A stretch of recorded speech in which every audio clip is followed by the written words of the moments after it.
வணக்கம் மக்களே, welcome back to our channel info 366. இப்ப பிசிசிஐக்கு மறுபடியும் சூதாட்டத்தினால ஒரு மிகப்பெரிய பிரச்சனை வந்திருக்கு. இந்த தடவை பிளேயர்ஸ் பண்ண கேம்லிங்னாலேயோ இல்ல மேட்சஸ்ல நடந்த கேம்லிங்னாலேயோ அவங்களுக்கு பிரச்சனை ஏற்படல. அவங்களோட ஜெர்சி ஸ்பான்சரா இருக்கக்கூடிய ட்ரீம் லெவல்னால தான் அவங்களுக்கு ஒரு சின்ன பிரச்சனை ஏற்பட்டிருக்கு அப்படின்னு சொல்லலாம். ட்ரீம் லெவல் கேம்லிங்னால இப்ப பிசிசிஐக்கு என்ன பிரச்சனை அப்படின்றதெல்லாம் இந்த வீடியோல நம்ம டீடைல்டா பார்க்க போறோம். இந்த மாதிரி நம்மளை சுத்தி நடக்கக்கூடிய நிகழ்வுகளை பத்தி நீங்க தெரிஞ்சுக்கணும்னு நினைக்கிறீங்க அண்ட் உங்களுக்கு வேற ஏதாவது இன்ஃபர்மேஷன் தெரிஞ்சுக்கணும்னு நினைக்கிறீங்க அப்படின்னாலுமே அதை கமெண்ட் பாக்ஸ்ல கமெண்ட் பண்ணுங்க.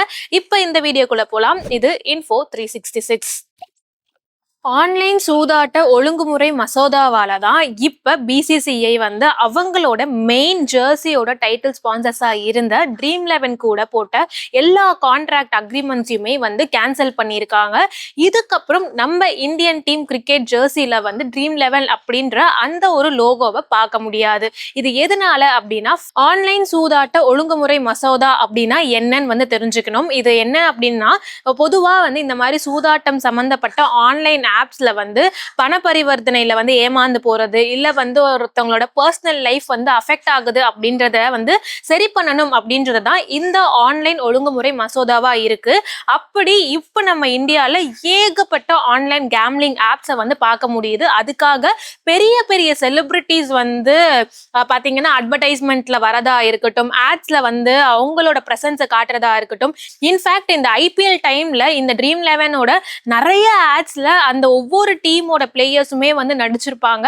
இந்த ட்ரீம் 11 ஆப் மாதிரி நிறைய ஆன்லைன் கேம்லிங் ஆப்ஸுக்கு ப்ரொமோஷன் பண்ணியிருப்பாங்க.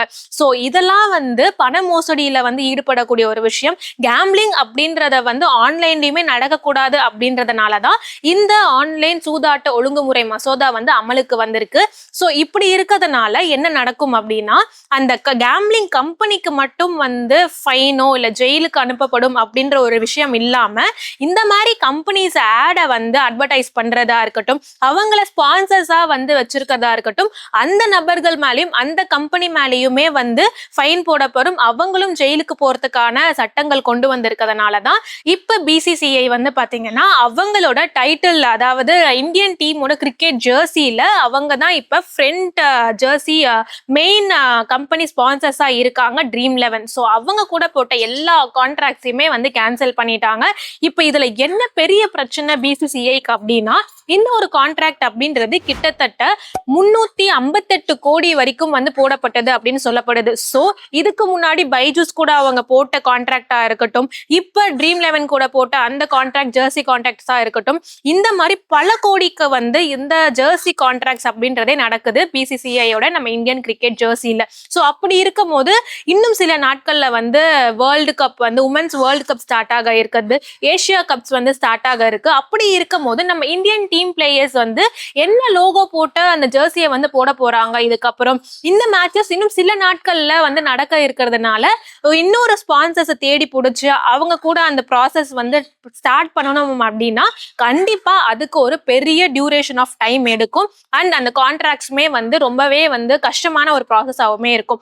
அப்படி இருக்க சமயத்துல நம்ம இந்தியன் கிரிக்கெட் டீம் பிளேயர்ஸ் அந்த ட்ரீம் 11 எந்த ஒரு பிராண்டோட லோகோஸ்மே இல்லாத ஒரு ஜெர்சியை போட போறாங்களா, இல்ல என்ன மாதிரி புது ஜெர்சிஸை அவங்க டிசைன் பண்ண போறாங்க, இந்த ஒரு இன்பிட்வீன் கேப்ல ஏதாவது புது ஸ்பான்சர்ஸ் வர போறாங்களா அப்படின்றதையுமே வெயிட் பண்ணி தான் பார்க்கணும்.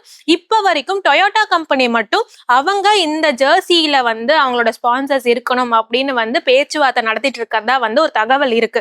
பட் ஸ்டில் அவங்க மட்டும்தான் இப்போதைக்கு அந்த ஒரு கான்வர்சேஷன்ல இருக்காங்க, அக்ரிமெண்ட் பேசிஸ்ல வராங்க அப்படின்னா எந்த ஒரு போட்டியுமே இல்லாம டொயோட்டா கம்பெனியோட லோகோஸை இதுக்கப்புறம் நம்மளோட இந்தியன் ஜெர்சியில கான்ட்ராக்ட்ஸ் முடியற வரைக்கும் பார்க்க முடியும். ஸ்டில் இந்த இன்பிட்வீன் கேப்ல வேற ஏதாவது கம்பெனிஸ் உள்ள கான்ட்ராக்ட்ஸ் ட்ரை பண்ண போறாங்களா அப்படின்றதெல்லாம் நம்ம வெயிட் பண்ணி தான் பார்க்கணும்.